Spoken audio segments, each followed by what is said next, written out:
భయపడకుండా మీ పక్షాన పోరాటం చేస్తూ ఈరోజు ముఖ్య అతిథిగా వచ్చినటువంటి మన భవిష్యత్ నాయకుడు మన కార్యనిర్వాహక అధ్యక్షుడు పెద్దలు కేటీఆర్ గారికి, గౌరవనీయులు నిరంతరం రంగారెడ్డి జిల్లాను అభివృద్ధి పదంలో నడుపుతున్నటువంటి మన అక్క సత్తా ఇంద్రెడ్డి గారికి, ఆర్ఎస్ ప్రవీణ్ కుమార్ గారికి, మహమూద్ అలీ గారికి 35 రోజులు జైల్లో ఉండి భయపడకుండా మళ్ళీ ఇప్పుడు వచ్చి జైల్లో మళ్ళీ రోడ్లో పోతా అని చెప్పి సిద్ధంగా ఉన్నటువంటి నరేంద్ర రెడ్డి గారికి, వేదిక మీద చాలా మంది పెద్దలను క్షమించాలి. ప్రతి ఒక్కరికి, కార్తిక్ రెడ్డి గారికి, అవినాష్ రెడ్డి గారికి, కౌశిక్ రెడ్డి గారికి, నవీన్ రెడ్డి గారికి, అంజన్లకు, ఆనంద్ గారికి అందరికీ పేరు పేరున నమస్కారాలు తెలియజేస్తూ, అక్క ఒక్కసారి తెలంగాణ రాకముందు మన ఇంటి పరిస్థితి ఎట్లా ఉండే, మన ఊరు పరిస్థితి ఎట్లా ఉండే ఒక్కసారి యాద పెట్టుకోవాలి.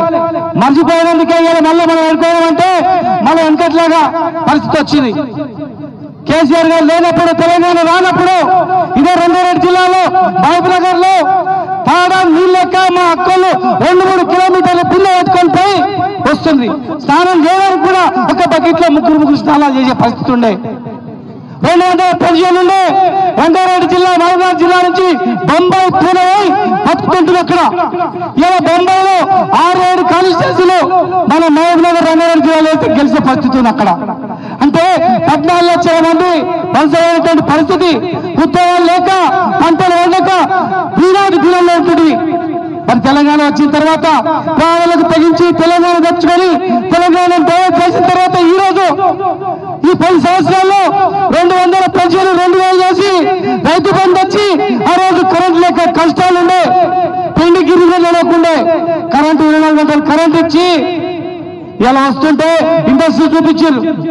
20 సంవత్సరాలు 15 సంవత్సరాల క్రితం ఇదే చేయాలా, ఇదే ఈ ప్రాంతంలో 10,000 ఎకరం దొరికేది. కానీ ఇలా 5 కోట్లంత కూడా దొరికే పరిస్థితి.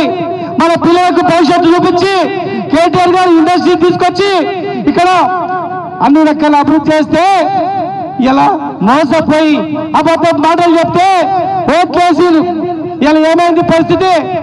మళ్ళీ మొదటికి వచ్చింది. మళ్ళా ఎందుకంటే మాదిరిగానే మన పిల్లలు ఊరు నుంచి బయటికి పోయే పరిస్థితి వచ్చింది. ఇలా మా అక్క చెల్లెళ్ళు, పేదవాళ్ళు భూములు గుంజుకుంటే భయపడకుండా కొట్లాడితే జైలు పెట్టి మళ్ళా ఎందుకంటే పరిస్థితి తీసుకొచ్చిండు.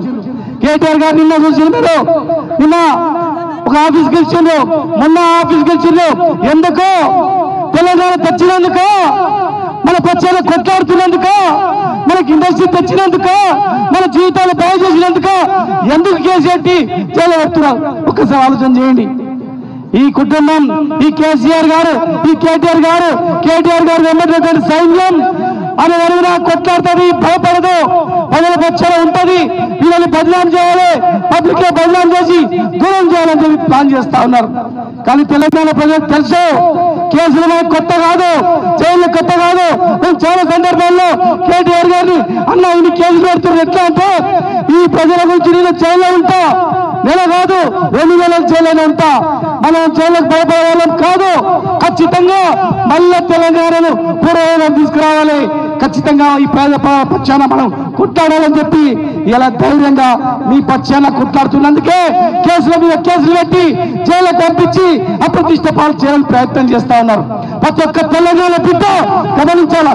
ఇలా ముఖ్యమంత్రి గారు డెవలప్ మొత్తం ఆయన విజయం మొత్తంలో టోటల్ గా అబద్ధ మాటలు చెప్పి ఎవరు నన్ను వ్యతిరేకం చేస్తారో వాళ్ళు కేసులు పెట్టాలి, అబద్ధ మాటలతో ముందుకు నడపాలనేటువంటి ఆలోచన తప్ప ఈ రాష్ట్రానికి కానీ ఈ జిల్లాలో కానీ భావించే ఆలోచన ఈ కాంగ్రెస్ ప్రభుత్వానికి లేదు. ఎలా మీరందరూ కూడా గమనించాలి. రేపు ఎలక్షన్స్ వస్తున్నాయి, లోకల్ పార్టీ ఎలక్షన్స్ వస్తున్నాయి కనుక మెల్ల వస్తున్నారు. ఇందిరమ్మ ఇల్లని, పెన్షన్లని, ఫోటోలని రకరకాల మోసపూరితమైన ప్రకటనతో వస్తారు.